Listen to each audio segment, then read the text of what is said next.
Something unusual has been happening with men in recent years. On the surface, many of them seem fine. They have jobs, routines, friends they occasionally meet. From the outside, their lives look stable, even normal. But beneath that surface, something quieter has been spreading. A strange kind of loneliness. Not the loneliness of someone who has no one around, but the loneliness of someone surrounded by people, yet emotionally disconnected from almost all of them. And once you start noticing this pattern, something surprising becomes clear. This kind of silent loneliness may be far more common than most people realize. Because what many people imagine when they hear the word loneliness is someone completely isolated. Someone with no friends, no social life, no contact with the outside world. But that's not what many men are experiencing today. In fact, a lot of them look perfectly integrated into society. They go to work, they show up to family gatherings, they meet friends occasionally. From the outside, nothing seems obviously wrong. And yet, if you speak honestly with many men today, you start hearing something interesting. A quiet sentence that appears again and again. I don't know, something just feels different now. But what exactly does that mean? To understand this better, it helps to imagine someone we'll call Daniel. Daniel is 39 years old. He has a stable job, a small apartment in a mid-sized city, a few close friends he has known for years. A decade ago, Daniel imagined his life would look different by now. He thought he would probably be married, maybe have children. The kind of life where relationships slowly become the center of everyday experience. For a while, that future seemed possible. Daniel was married once. The relationship didn't end with a dramatic explosion. There was no betrayal, no massive conflict, just a slow realization that something between them had quietly faded. Eventually, they separated. The divorce was difficult, but not catastrophic. Life continued. Daniel went back to work. He rebuilt his routines, he started focusing on moving forward. And from the outside, things seemed relatively normal again. But something subtle had changed, something Daniel didn't fully understand at first. Because after the divorce, he noticed something strange about his life. Not that he had no people around him, but that many of the deeper conversations he once had with people had slowly disappeared. He still saw his friends occasionally. They would meet for a drink, watch a game, talk about work. But something about those interactions felt different. Conversations stayed on the surface. Nobody talked about what they were really feeling. Nobody talked about loneliness or uncertainty or the quiet fear that life wasn't unfolding the way they once imagined. And Daniel slowly realized something uncomfortable. He didn't really know where those conversations were supposed to happen anymore. Because when he thought about it, most of the spaces where men used to build deeper connections had quietly faded from his life.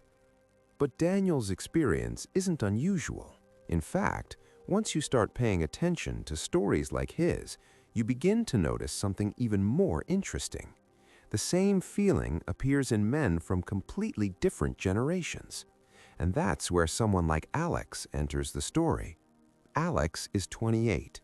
Unlike Daniel, Alex grew up in a completely different social environment. By the time he was a teenager, smartphones were already everywhere. Social media had become a normal part of daily life, and meeting people online didn't feel unusual at all. For Alex's generation, it was simply how the world worked. Group chats, messaging apps, online communities. In theory, Alex should feel more connected than any generation before him. After all, he can talk to someone at any moment. Friends are always one notification away. And yet, if you ask Alex how connected he actually feels, his answer is often surprisingly hesitant. Not because he has no social interactions. In fact, he probably talks to more people in a single week than previous generations did. But something about those interactions feels thinner. Conversations happen quickly. Messages appear and disappear. Topics move rapidly from one thing to another, and rarely does a conversation stay long enough in one place to become truly meaningful. At first, Alex didn't think much about it. This was simply how communication worked now. But over time, he began noticing something strange.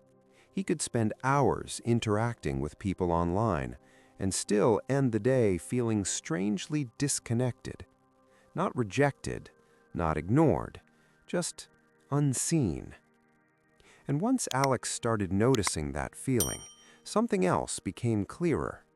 Many of the people around him seemed to feel the same way.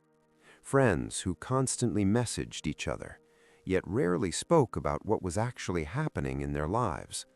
Conversations filled with jokes, memes, quick reactions, but very few moments where someone said something real, something vulnerable, something that required the other person to stop scrolling and actually listen. And that raises an uncomfortable question. If men today have more ways to communicate than ever before, why do so many of them feel like nobody truly knows them? Because when you step back and look at the situation more closely, you begin to see something interesting. Modern life didn't just change how men date, it changed how men connect with each other. And that change might be far more important than most people realize, because historically, men didn't build deep friendships primarily through conversation. They built them through shared environments, working together, building things, facing challenges side by side. And those environments created something subtle but powerful, a sense of belonging. But when you look at modern life today, many of those environments have quietly disappeared. And that's where the story becomes even more complicated, because the loneliness many men experience today may not simply be about relationships. It may be about something much deeper, something connected to how modern society itself has changed. And once you start looking at those changes closely, you begin to understand why this quiet loneliness is spreading across so many different lives. At first, it's easy to assume that this loneliness is simply a personal problem. Maybe men just need to reach out more. Maybe they should talk more openly about their feelings. Maybe they should try harder to maintain friendships. But that explanation doesn't fully capture what's happening. Because when you look closely at the lives of Daniel and Alex, a pattern begins to emerge. Their loneliness didn't appear overnight. It appeared slowly, almost invisibly. And once you begin tracing that pattern back, something surprising becomes clear. Many of the environments where men used to form strong connections with other men have quietly weakened over time, not disappeared completely, but changed enough to alter the way those connections form. Take work, for example. For much of modern history, work was one of the primary places where men formed bonds. Factories, construction sites, workshops, military service. These environments were physically demanding and often required cooperation. Men spent long hours together solving problems, facing pressure, and sharing responsibility. And through that shared experience, friendships formed naturally, not through long emotional conversations, but through presence, through routine, through being side by side. Today, for many men, work looks very different. More people work remotely, more jobs are digital, interactions are shorter, more transactional. Emails replace conversations, video calls replace shared environments.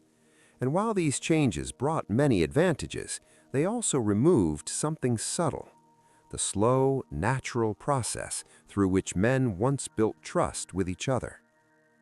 But work is only part of the story. Community spaces have changed too.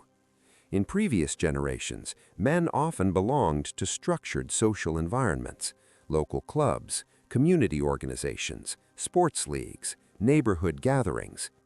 These spaces created regular opportunities for connection, not dramatic connections, just repeated human contact, seeing the same people again and again. Over time, those repeated interactions slowly transformed into familiarity, and familiarity slowly transformed into friendship. But modern life is far more mobile. People move cities more often, neighborhoods are less stable, local communities are weaker than they once were. Many of the informal structures that once connected people have slowly faded, and without those structures, something interesting happens. Connection becomes something people must intentionally create, instead of something that emerges from shared life. For many men, that shift is difficult, because men historically didn't rely on highly intentional social planning to maintain friendships. Friendships formed through environments, through shared activity, through time spent together without needing a specific reason. But when those environments disappear, the structure that supported those friendships disappears with them. And that leaves many men in a strange position. They still have acquaintances, co-workers, online contacts, people they interact with occasionally, but fewer and fewer relationships that feel deeply rooted, the kind where someone truly understands your life. And once that kind of connection becomes rare, something subtle begins to change inside a person. You start adapting. You stop expecting certain conversations. You stop sharing certain thoughts. You stop reaching for certain kinds of connection, not because you consciously decided to, but because the environment no longer supports it. And over time, that adaptation becomes the new normal. But here's the part of the story that often goes unnoticed. Many men don't experience this change as a dramatic loss. They experience it as a gradual quieting of emotional life. Nothing explodes, nothing collapses. Things simply become quieter. Conversations become shorter. Friendships become less frequent. Emotional support becomes less visible. And slowly, something important fades into the background. A sense that there are people in your life who truly know you. And when that sense disappears, the loneliness that follows can be difficult to describe. Because from the outside, life still appears completely functional, but internally, something essential feels missing. And once you start recognizing this pattern across different lives, you begin to see that Daniel and Alex are not unusual cases. They are simply two examples of a much larger shift happening quietly across modern society. But that realization raises an even deeper question. If the environments that once supported male connection have changed so dramatically, what replaces them? And this is where the story becomes even more complicated, because many men today are still trying to navigate a social world that changed faster than they had time to understand. Because the more you observe stories like Daniel's and Alex's, the clearer something becomes. This loneliness many men experience today isn't simply about relationships failing. It isn't just about dating becoming more complicated. And it isn't even necessarily about people rejecting each other more often. Something deeper shifted. Because historically, men didn't build connection primarily through deliberate emotional conversation. They built it through belonging to structures, workplaces, communities, teams, families, environments where presence was constant and relationships grew naturally over time. These structures created a kind of social ecosystem, a place where men didn't have to consciously search for connection. It emerged automatically from shared life. But modern life quietly dismantled many of those ecosystems. Work became more individual. Communities became more fragmented. Friendships became more scheduled. And relationships themselves became more uncertain. None of these changes happened overnight. They unfolded slowly across decades. But when you look at the result today, something important becomes visible. Many men are still living inside a social model that no longer functions the way it once did. The spaces where connection used to grow have weakened, but no clear replacement has emerged. And that leaves many men navigating a strange emotional landscape. They are surrounded by people, but they don't feel deeply known. They interact constantly, but rarely feel understood. They communicate often, but rarely feel connected. And that experience can be difficult to explain, because from the outside, nothing looks obviously wrong. Men like Daniel go to work every day. Men like Alex message friends and participate in online conversations. Life appears normal, functional, even busy. But internally, something subtle has changed. The feeling of belonging has become harder to find, and without belonging, connection becomes fragile. But the most interesting part of this story is that many men aren't reacting to this shift with anger. They aren't organizing movements. They aren't protesting. Instead, many simply adapt. They focus on work, on personal routines, on hobbies, on building stable lives that don't rely heavily on emotional connection. And for some men, this adaptation even feels peaceful. Life becomes simpler, more predictable, less emotionally chaotic. But simplicity isn't the same as connection, and that's where the quiet loneliness often remains. Not overwhelming, not dramatic, just present. A silent background feeling that something important is missing. And perhaps the most important thing to understand about this experience is that it isn't unique to Daniel or Alex. Versions of this story appear across different ages, professions, and social environments. Once you start noticing it, you begin to see it everywhere. Men who seem perfectly fine, men who appear socially functional, men who rarely talk about loneliness, but who quietly carry it nonetheless. And maybe that's why this phenomenon has remained largely invisible, because it doesn't look like the traditional image of loneliness. It doesn't look like isolation. It looks like ordinary life. But underneath that ordinary life, many men are still searching for something deeper, not just interaction, not just conversation, but real connection. The kind that once formed naturally in environments where people truly belonged. Which brings us to a final question. If modern life quietly removed many of the spaces where men once built those connections, what would it take to rebuild them? Because perhaps the real story isn't simply that men today are more lonely. Perhaps the deeper story is that the social structures surrounding men changed faster than anyone realized, and many men are still trying to find their place inside that new world. And if this perspective resonated with you, consider subscribing to the channel.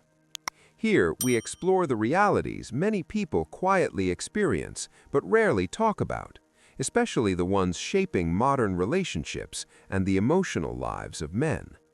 Sometimes understanding those patterns is the first step toward changing them.